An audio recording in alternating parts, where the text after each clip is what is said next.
All right, awesome. Well, good morning. I am Kim Snyder. I'm the CEO and founder of KlariVis. Absolutely thrilled to be here, a sponsor for today's event, and also moderating along with my friend Phil here, this awesome panel. We've had some very lively prep conversations. I just warn you, it's going to be a lot of fun though, talking about tech efficiencies. And I thought we would start just with some quick introductions about yourself and your bank. Courtney, why don't we start with you? Great, thank you, Kim. My name is this on? You can hear me? Yeah. I can hear it now. My name is Courtney Sacchetti. I'm the CFO of Bankwell Bank based in New Canaan, Connecticut. We are about a $3 billion bank. I've been at Bankwell for approximately 8 years, CFO for coming on 2. So really I've only worked at one bank, and it's been Bankwell. Prior to that, I spent 20 years at GE Capital. Jesse Honigberg. I'm with Customers Bank. We're about a $22-ish billion bank. Headquartered in PA, but I'm in New York. I run product and platforms, which is kind of a nebulous title. But I'm responsible for a bunch of different areas, including product, as well as building out our API-based platforms, as well as third-party indirect lending. Hey everyone, I'm Barb, MacLean, and I am the random Canadian in the room. I work for Coastal Community Bank. I'm the head of technology there. So bank headquartered in Everett, Washington, right north of Seattle, and 14 branches in Washington, and a thriving banking as a service part of our business as well. And before I got to Coastal, I spent 21 years in the credit union system in Canada. So, you know, community banking is not quite in my blood. Banks used to be a 4-letter word, but now I'm a technologist in banker's clothing, and my family finds that to be very amusing. So glad to be here with you all today. Thank you so much. And I'm excited just to moderate with these experts along with Kim. Phil Goldfeder, I'm the CEO of the American Fintech Council, the largest, fastest growing fintech trade association that comprises community banks as well as fintech companies and everybody in between. So really, really excited to be here. And I'll just say, before I kick it back to you, Kim, oh wait, I'm starting, I think You're starting, yep. I just want to say, like, where's Keith? You deserve a little bit of credit, because I was a little, like, cringed when he started, but it was really good. The video was excellent. Great job on the AI video. I thought it was really, really good. I'm actually going to steal that for our own conference coming up in November, so really, really excited. Great job. So with that, we're going to talk about efficiency, folks. And when you think about efficiency in banking, you have to think about the core, right? Because there's nothing that says efficiency more than traditional bank cores. And so with that, we're going to kick it, and I'm going to open it to, I guess we'll start here with you. Talk about sort of how the core has helped, has hindered, sort of what the challenge is to embracing fintech or additional innovation as you think about your bank core and how your evolution has been till this point. Yeah, you sort of gave me the lead in there. I think the traditional bank core is about as far away from artificial intelligence as one possibly could get intelligence of any kind, maybe, if you're the core vendor. I'm not a core vendor fan. The prior part of my career, I actually got into the bowels of the technology of a core as far as you can go. The organization I worked with actually had the ability to change the source code of one of the Fiserv cores. So if you've never had the pleasure of having to go and make a core data model change to a legacy core system, like, man, you have never lived. But it's been super relevant experience in the role that I'm in now, working with various fintechs and the evolution of what data is important. Stop asking your core vendors to make changes, because it's the one thing that's hardest for them to do.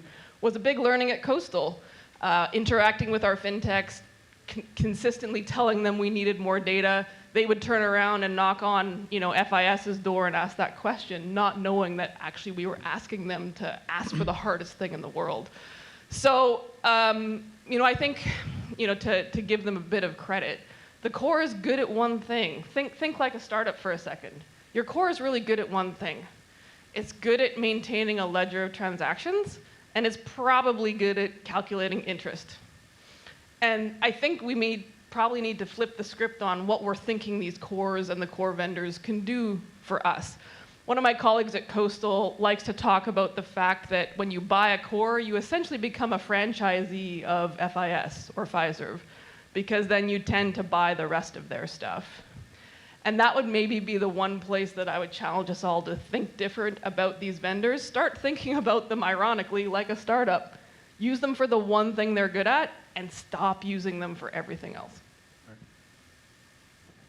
Yeah, no, I think that's spot on. And I'm curious, the thing that we're seeing as we're out talking to banks and prospects is a lot of banks are looking at renegotiating either core contracts and seriously considering changing cores. And I'm curious, those of you in the room, is anyone in the middle of that, anyone in the middle of doing that right now? I see one hand there, two.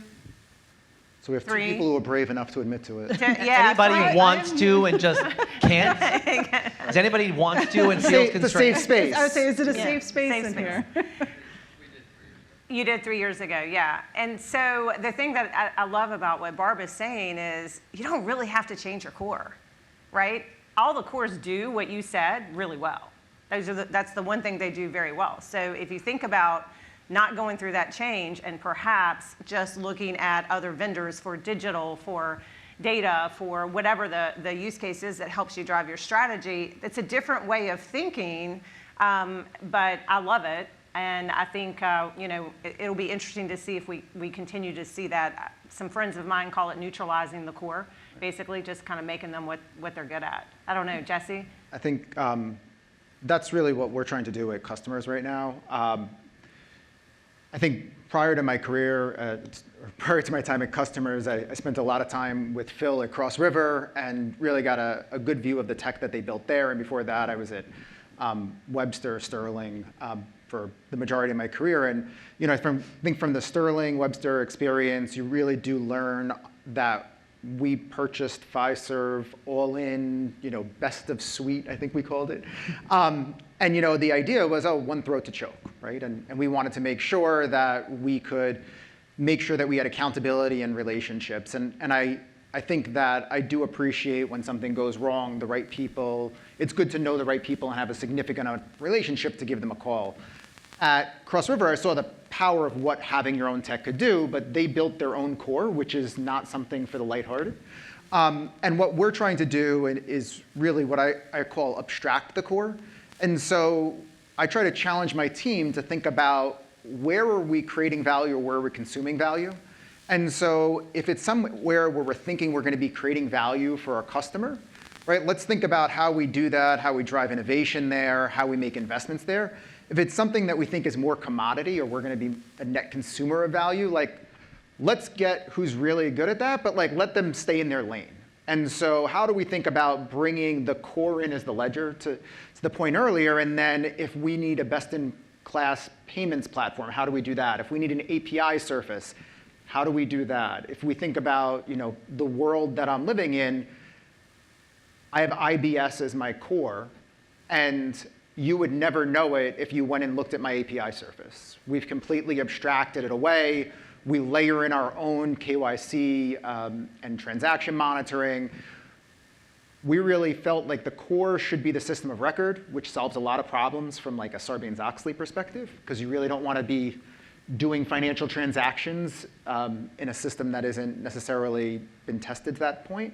But your value and where customers perceive your brand, you really want to invest in where you can differentiate. And I think that we look at that in terms of our API services, what we're doing on the lending side, and where we see payments going, which we think is really going to be faster and really more transactionally driven to try to disrupt some of the card networks.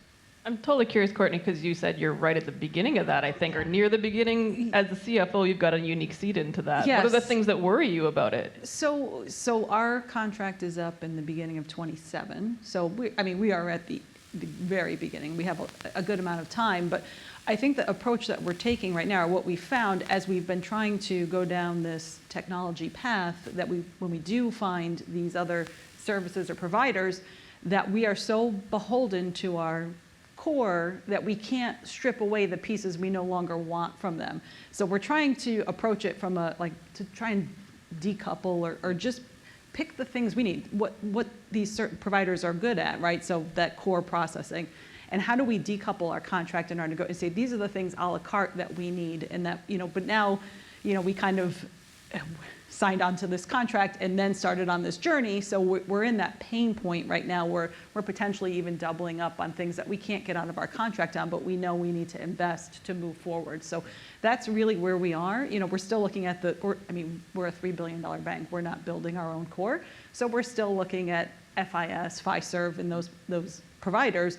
But how do we be more smart about it now that we have a clearer strategic vision and a roadmap as to where are the areas that are important to Bankwell, important to our customers, to say this is where we want to invest on the best technology, and it's not going to be from the Fiservs or the FISs of the world. And I think that's interesting, and I love that approach because what the cores are going to do, they want you all in with them. And so they're going to bundle it all up, and they're going to tell you guys that this is the best deal, and don't go somewhere else for digital. Don't go somewhere else for API strategy. Don't go somewhere else, because it's in their best interest. And they're going to give you a deal that it looks like you're getting things for free. Trust me. You're not getting things for free, because they're then exactly what you're saying. They're holding you hostage and not allowing you to move your bank forward because of what they've locked you into. I think like all of us, if we think about it in a business framing, let's say that someone came to you and said, could you do a type of lending that you have no experience in? Chances are you'd say no, right? The core vendors say, oh, well, I think I have something I bought 3 years ago, kind of do that, right? And they try to glob it all together. And I think that the approach, especially if you want to think about creating tech efficiencies, that there's definitely a flywheel effect. And I was joking around with Phil earlier today about something like this. But I think you're going to need to make investments early on in order to energize that flywheel so you can start to get the efficiencies after the fact. If you think you're going to be kind of net positive ROI in 12 months or even 24 months, you're probably going to be upset about it. You should be thoughtful about where you start in the use cases and don't try to boil the ocean. But to create efficiencies, just like anything else, you're going to have to make the investment, build the capabilities, and then kind of accelerate through it. Where I challenge anyone who's thinking about replacing a core is I've gone through it 4 times. And you can do it without a doubt, but the biggest challenge is you're really going to disrupt your client experience. And so if you think about your surfaces, whether it's online banking or payments or commercial, likely you're going to have some type of major reset there, or cards. But I think more detrimental, and the thing that you maybe don't think about, is the amount of institutional knowledge that's invested in kind of that legacy platform. You don't necessarily want to lose that, you want to leverage it. And so how do you think about taking the core, to Kim's point about using it for what it is, and then not losing that institutional knowledge, not putting everyone back at zero, and all of the time and effort and treasure that you're going to have to spend to get back to where you were, but it really buys you another 18 or 24 month lead, because you're investing that time that you would have spent converting your core and getting back to what I'd call the primitives of financial tech, and you can actually accelerate through that, which is, I think, a lot of like what Bankwell is doing and Coastal. I have been through a core conversion 135 times. You beat me. So it is possible to navigate successfully. I think these are some of the areas, if we think about even what Keith was saying earlier, what are some of the strategic places where you're needing talent? Data, AI, risk, things like that are all reliant upon information to do those jobs well. So if you are, talking to your vendor of your core system, probably focus on the ways that you can get at that data and information. And maybe that's actually the area of focus to give you the amount of control over your future that you need. So that would be my advice. And if you don't know how to do that, that's where you need to find the like-minded individuals out in the industry that can help get you there. Having control doesn't necessarily mean you need to do it yourself. That control just may be given to you by the right, partner or vendor to work with you, who know how to navigate those organizations, because the Pfizers of the world are absolutely incented not to give you your data. Yeah, and I will pick up on that, and then we'll stop beating on the core, because this is one of my largest frustrations at our company, is that whole data accessibility. You would be absolutely shocked at what, maybe you're not shocked, at what some of the core processing systems are charging our bank clients just to get access to their data. It's insane. So if you take nothing else from this, when you negotiate your next contract, regardless of if it's for a digital platform, if it's for a core system, whatever it is for, make sure you get an automated nightly extract file of all your data. Every night included in that contract. Doesn't have to be delivered by API. That's going to cost more money. Get that backpack file, is what we like to call it. And if you do nothing with it, stick it in a database somewhere, in Excel, on your network, somewhere, because one day you're going to want to leverage that data. And if you have to go to your core and ask them to help you do that, I'm telling you, they are going to charge you exorbitant fees if you don't have the capability to get to it yourself. It's maddening. Kim, I'm going to turn this back to you because you're a vendor. You work with a number of banks. We were talking about data. Obviously, there are people within every bank that understand what you do and what you bring to the table, right? But how important is it for you to get buy-in across the organization from leadership?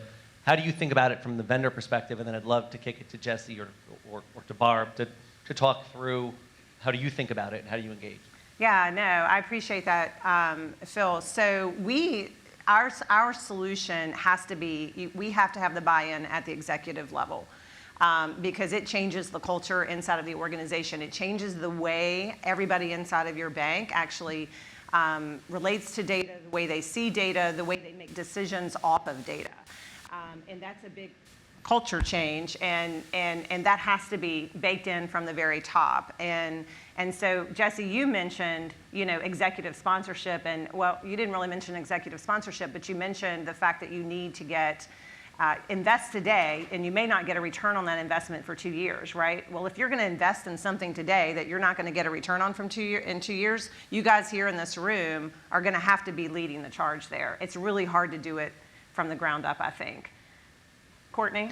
Yeah, Sorry. 100% agree. I mean, so, we are a KlariVis client, and it is something that we've had to take from the management, the executive level, and push it down. And we were just talking at breakfast, is that now we implemented in January, and I would say, over the past, 8 months or so, just now I see the usage. I get reports on usage as far as what areas in the bank are using it versus not. I see who logs in. I know who's my most frequent users, and I have a certain group of individuals, a certain department, that I never see them logging in. And so now it's, how do I drive that with that executive? How do I get her to see the value in this? So you can bring the solutions, you can bring the horse to water, you can't make them drink. And short of me going to their desk every day and clicking and saying, this is where you should be looking at past due loan trends, I can't, how do I get that adoption? So that's a huge piece of it is, again, you can bring the tech, KlariVis, whatever the technology is, if you don't have the buy-in at the top to set the tone for those folks that work for them, it's going to be a challenge. But I think there's also, part of the way that we've had some success in contextualizing that, and I've screwed up people's names all over this panel, so I want to apologize, Barb. But I think that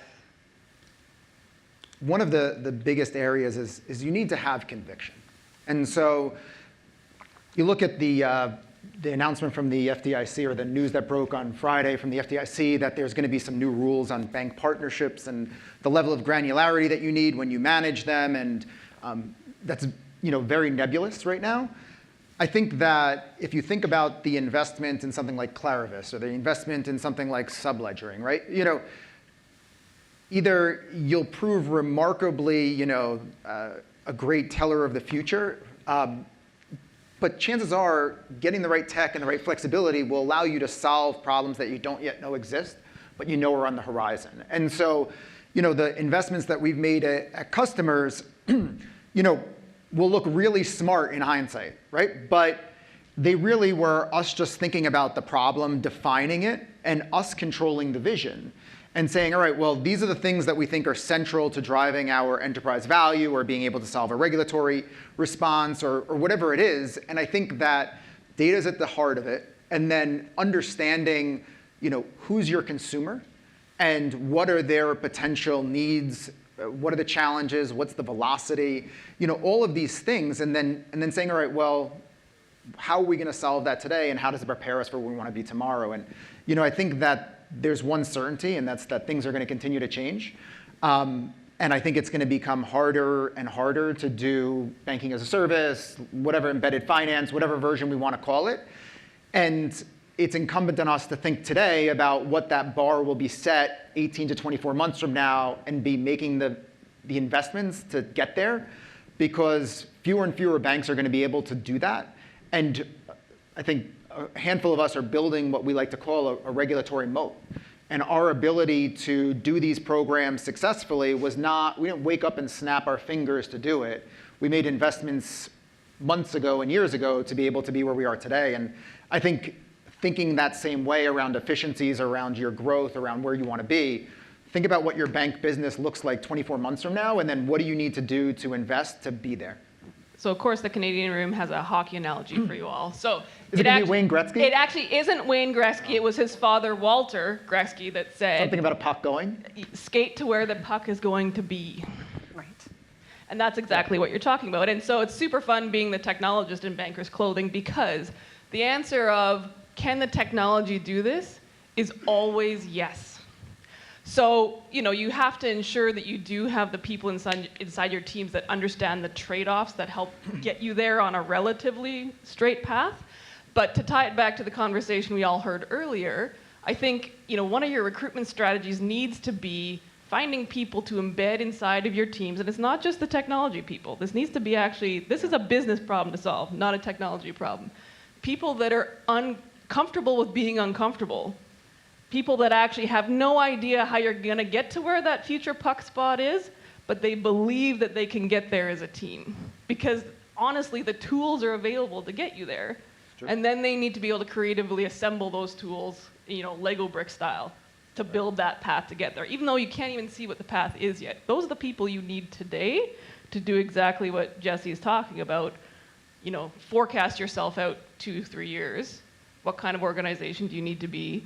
Where are you going to drive efficiency, or where do you need to have the control to drive that efficiency? And those will be the people that assemble the right tools to get you there. I just had this conversation this morning, and I'm a finance person pretending to be a data technology person.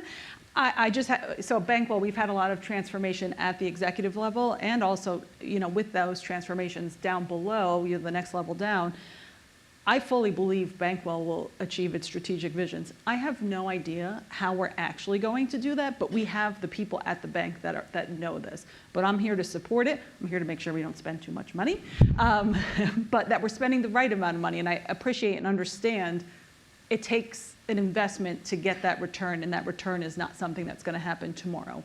It's going to be a year or 2 years down the road. So I think that's a very valid point. I want to stay with you for a second, Yeah. because, and we've talked about this, right? There's internal efficiency, there's external efficiency. It's Yeah. sort of, tech could be sort of consumer facing, can obviously be internal facing as well.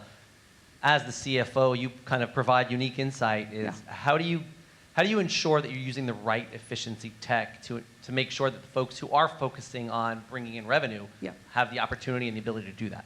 And I think that's, again, want to back up and, I'm managing a team of folks, and I was promoted from the FP&A leader role to CFO role, so I'm managing my former peers, and now I'm leading the charge for the bank. And, I just try and drive home to them, because I think a lot of, let's say, back office folks or finance support folks, they struggle with, I don't know how what I'm doing is helping, right? I'm just the accountant. I'm just the person getting the bills paid. I'm just doing this. And I just try and position everything that we do is really, how do I enable the people that are touching Bankwell's customers to have more time, more ability to bring in revenue to the bank, whatever that looks like. So what we've done, so backing it even up further, we have strategic objectives that we set out in our 5-year strategic plan that we started this year in the beginning of 24. In there, one of those strategic objectives is digital efficiency through technology. And with those objectives, I have a program for financial improvement. And in there, we have projects. So again, we talk about process management, program management, how we're tying everything we're doing into these objectives that the bank has. So we've put in, and maybe some of you will appreciate this, but we didn't have a real corporate card. We had credit cards where people were saving paper receipts and attaching them and stapling them, and I had my sales guys, drawers of receipts. Well, I now have something that I have an app, everyone on their phone, all I do is snap a picture. There was no need for them. 30 minutes? Okay, great. 30 minutes, they can call a customer. They can spend that time with the customer.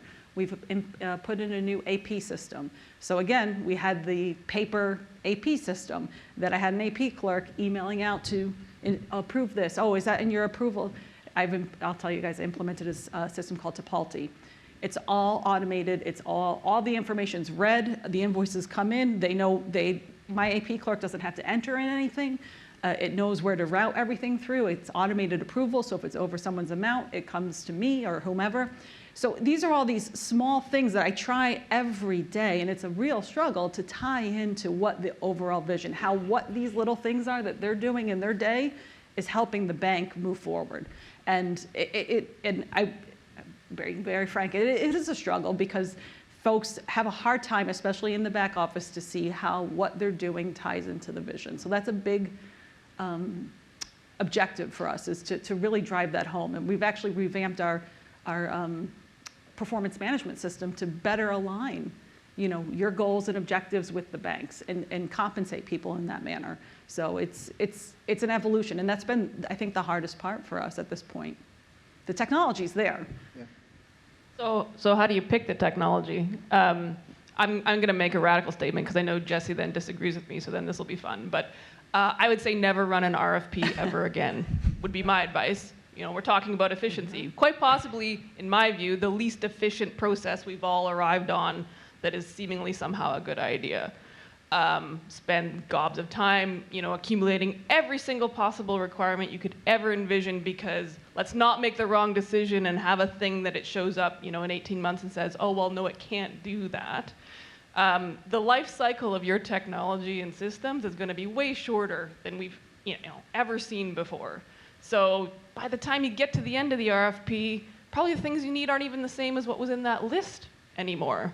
And I'll probably be speaking to Kim with this one. I know she doesn't even want to respond to an RFP. So I'm not saying don't do due diligence, but I'm saying don't run a process that is entirely engineered to support the answer you already want to give. That's why I'm in the no RFP camp, but I think Jesse disagrees with me. So I think the way that I think about something is I usually write it down, right? And so I think through trying to articulate a thought on something, and I'll end up kind of just spending a couple hours just writing down my thoughts on something. I think that an RFP is really a useful way for you to do that organizationally and make sure that people get their voice heard. Now, there's a difference between the RFPs that we run and the RFPs that I've seen. So at Sterling, we did an RFP in 2014 for a new core vendor that was 95 pages long, and got a response back that looked like this, and we thought we did a good job. I ran an RFP for a new escrow management system. We went from deciding we wanted to do this to issuing an RFP to selecting a vendor to going live in 4.5 months. And so I think that if it's a self-confirmation exercise, it's a waste of everyone's effort. Don't bother. Just choose the one the executive wants and move on, because it's a done deal. If you actually want to bring the organization along and make sure that some key stakeholders who usually don't get their voice heard have an opportunity to feel like there's some level of ownership in the process, usually those people are the back office, right? Accounting gets, all right, yeah, we're doing this, figure out a way to make the GL entries work, right? So give them a chance to have some voice, and even if it's not particularly loud, they can't now sit back and say they weren't involved. And so I look at an RFP process as not this monstrosity that you need to pay someone. I think the going rates now for core probably $250,000, I would guess, to do this, to collect all these requirements, to spend 7 months asking everyone for their opinion, because you're not going to get anything out of it, right? I think that bringing in the players, having constructive discussions, reaching a structured decision where people feel included is what I think an RFP does. you need a strong leader who's going to own that in order to run that.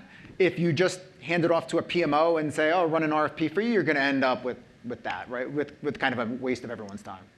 Kim, I'm not letting you off the hook here. Yeah. So, Barb, thank you for throwing that out there. I really appreciate it. But you're exactly right. We do not tend to respond to RFPs because the RFPs that we get are 85 pages long. I'm a small company.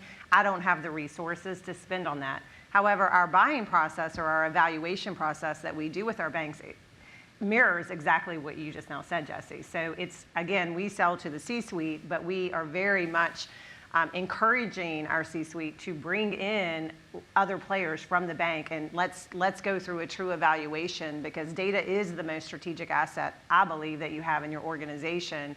And our platform does change the culture across your entire bank. It becomes your internal communication tool. If you don't have the buy-in of not just the C-suite, but some of the key players inside of the bank, it's not going to be a successful implementation, and that's not good for me or for the bank. So as a prior banker, I'm very sensitive to that. So we encourage our banks to go through a very similar process, Jesse, to what you just now described, but don't send me an 85-page RFP, because I don't think you can really understand what the values are of the vendor through that process. You got to meet them and bring them into the room and have a conversation. I think there's also a level of appeasement that someone's going to come in and ask, like, oh, why did you choose this, right? And you want to say, oh, there was a process to it. We didn't just throw a dart at a board and pick that one, right? Yeah. And so I think there's a balance between all the different Absolutely. stakeholders, both today and like 2020 hindsight is always an interesting thing to deal with when you have people coming and looking at why you made a decision. And so making sure you document it appropriately and at least can show a framework for a reasonable evaluation, I think is always challenging. I'm always a big believer. We're a fairly new trade association. We've only been around for 4.5 years. What we like to say is we don't do it just because someone else did it before us, right? We don't do anything for do it sake, right? There's got to be a reason, a mechanism, some sort of thought process. And sometimes that requires a quick decision on a vendor you need because we need to solve a problem today. And sometimes you have that lead time to clear some of those paths or some of those hurdles, but everybody's going to be different, right? And all those hurdles are going to be different. The problem becomes when we start to do it just because. Well, that's the way they did it before, so that's the way we do it now. With this evolving sort of ecosystem, right, we're talking about tech efficiencies, right? And as you think about the vendors you're going to bring in to help you with those tech efficiencies, you're creating the most efficient system to onboard those folks. And so it just doesn't help anybody. Totally agree. I think that's one of the trappings of, the language we choose to use to describe things. So being a technologist, we've talked a long time about agile and agile frameworks. But again, so much of this ends up not being a technology problem, actually, because I think your point is exactly right. If your decisioning process, cadence, and frameworks aren't faster than they used to be, how do you expect your technology team to drive results faster for you? It's just not going to happen. Technology is the least of your problems. It's people, process, technology, right? I think that I like to joke, right? Every vendor sucks. You just haven't figured out how, except for KlariVis. But I think that everyone's going to have a problem. You're going to have the relationships, the ability to contextualize it, and candidly to make sure that you don't let everything become the end of the world for both your vendor and for your teams to get anything done. And right, that's a lot more about putting the right people in the right positions that mesh with your culture than kind of saying, oh, I'm going to buy the magic bullet. I think if you put me in the wrong culture, I would fail. If you put me in the right culture, I would thrive. So it's funny, Jesse and I worked on a PPP program at Cross River, and right before we started the second round, we basically had built out the system and the tech, and we offered it to any community bank across the country, free of charge. What's that? I think we used it, Bankwell. And you'd be surprised how few people raised their hands and we'll take that, right? And so automatically people weren't taking it, but then those who said, oh yeah, we'll take it, very few were able to implement it successfully. And there was a bank in Texas, and not to put down Texas, it was painful. Yeah. Like, we gave them everything they needed, but they couldn't wrap their head around, well, so where are the documents, and how do I look at them, and it's each What file. is DocuSign? Yeah, like it was literally, and so what Jesse said, and I think he said it a little too quickly, people, process, then product, right? And if you actually jump those steps, you're setting yourself up for failure, right? You've got to be able to embrace the technology, and it goes back to where we started with RFP, right? Like, if you're not thinking differently about how you're onboarding it, you're setting yourself up for failure. Right. Know yourself, right? Yeah, and I would just pick up on that, Phil. Back in the PPP days, you would be surprised, or again, maybe you would not, of the banks who just onboarded the first version in Excel. They weren't even looking for a solution. Now, it was thrust upon the banks, and everybody was trying to just react and help small businesses, which was fantastic. But that was an operational decision. It wasn't a business decision, right? And so what I would encourage you all, as you are evaluating technology inside of your organization for efficiency purposes, for revenue generation purposes, for whatever it is, make sure the business leaders are involved in that process, that it's not just a technology decision. Because at the end of the day, sometimes operational folks, and look, I was the CFO for a community bank for 10 years, they make decisions that make it easy for them. It was really easy for the loan ops team to just book those loans on Excel, right? Instead of stand up a new system, but you had no intelligence over those customers and no ability to cross-sell those customers and no ability to deepen those relationships because they were sitting in Excel. And so bringing the business leaders to the table as you're evaluating, don't leave them out. Yes, they're revenue generating. You need to have them out talking to your customers, but at the end of the day, what you're trying to do is find solutions that are going to enable them to get back in the business of banking, right? That's what you want your business leaders to be doing. That's what you want your production team to be doing. And so you need to include them in the process. I think you need to enable nimbleness? Agility, nimbleness. You know, I think you yes. need to, so I think Excel during PPP, right? You know, for the first 3 days, as someone who still has nightmares about it, right? You know, like, right. You know, you wanted to do anything you could to help, right? Right. I think we all did, right? I think that if you stopped at Excel, that's the problem, right? And so I think that the evolution of process enabled by technology is where you need to challenge your folks and say, all right, well, how do we look at getting it off the ground? And what's MVP, what's good enough to prove that this makes sense? And then don't stop there, right? You know, think about the investments and where you can go really deep and you can actually create value for your bank and for your customers. And then, you know, invest there in the rest of the, you know, the ecosystem. But like, I think it's okay to start with Excel, right? Just don't end there.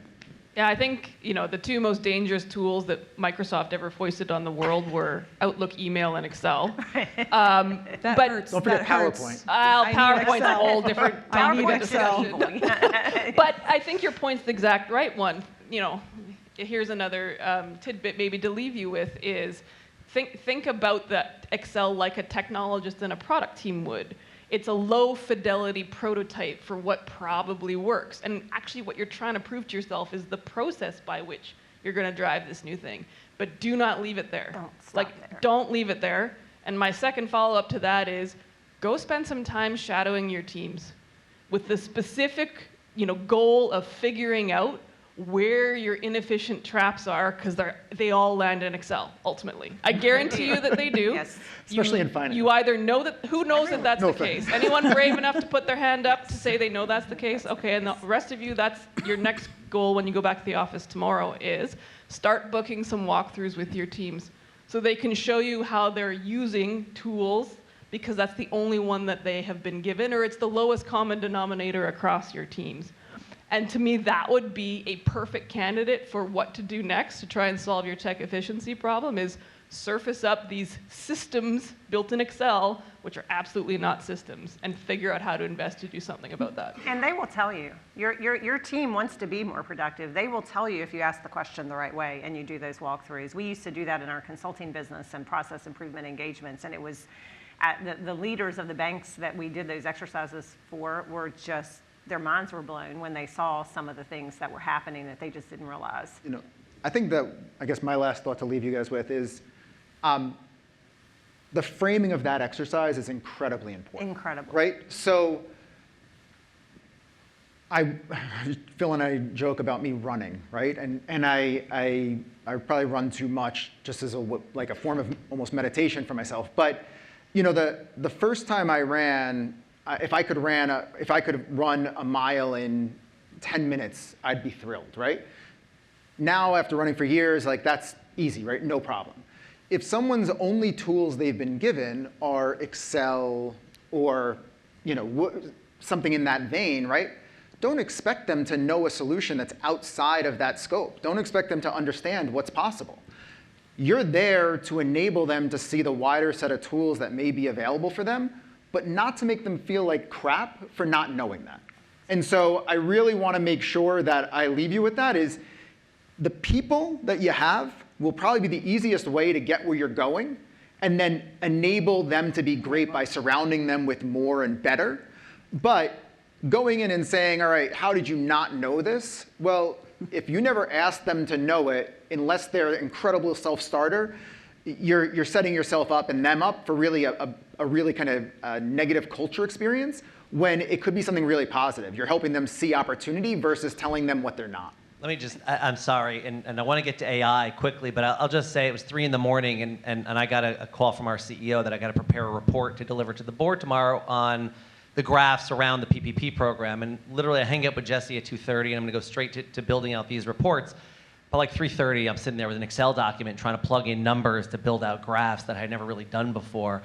And I get on the phone again with Jesse at like 3:30 in the morning. He's like, give me 20 minutes, I'll have it done. I mean, literally built out the graphs. Now, he didn't have to do that, and I think that the idea that we keep passing it down, sort of the ideas down, and then you kind of set them up for failure. I think the idea that folks are actually building the competency at all across the organization, right, and helping folks sort of come up to understand here's how you do it, and here's the best ways to do it, so that I, on the next one, was able to understand better what the best process and mechanisms are, is critical. And I think most don't do that. And I know it's so simple and such a simple example, but across our organizations, we're not doing that enough. We're not looking down the line and saying, is someone using Excel and just doing it wrong, right? And they're spending 6 hours on a project that should take 20 minutes.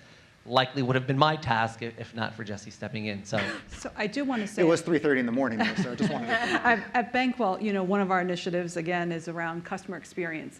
So we actually hired a customer experience leader for the bank, and she has only been working on employee experience. So that's been, and so we've been doing what we call journey mapping, and to me, journey mapping, it's process mapping, but journey mapping sounds cooler. But we've been spending time bringing together the disparate teams. So we have a call center that's in-house with Bankwell and our operations team, and bringing them together and understanding how they interact or don't, as we have found, and doing it in a constructive way. But again, communication to the bank is the customer's experience doesn't get better until the employee's experience gets better. So we are focusing so much right now on that employee experience and positioning it. I mean, it is real, but the positioning with our employees is we're investing in you. Like this, we want to make you better. It's not that we want to make the bank better. We want to make you better. We want to give you the tools. We want to hear your pain points, hear your frustrations, and fix them, right? And so how do you build those cohesive teams with overlap? So we've been spending a lot of time on that. And a lot of this, we touched on it, but a lot of these initiatives, the technology, we haven't done because we're focusing so much on the people aspects of things. And that's really the foundation, the process and the people. If you can lift your people's productivity by 20%, yeah, by just showing them opportunity, yeah, it's huge. Yeah. Huge. Kim, thank you so much. It's been an honor and a pleasure. Huge round of applause for our panelists. That was weak, but thank you, everybody. Thank you.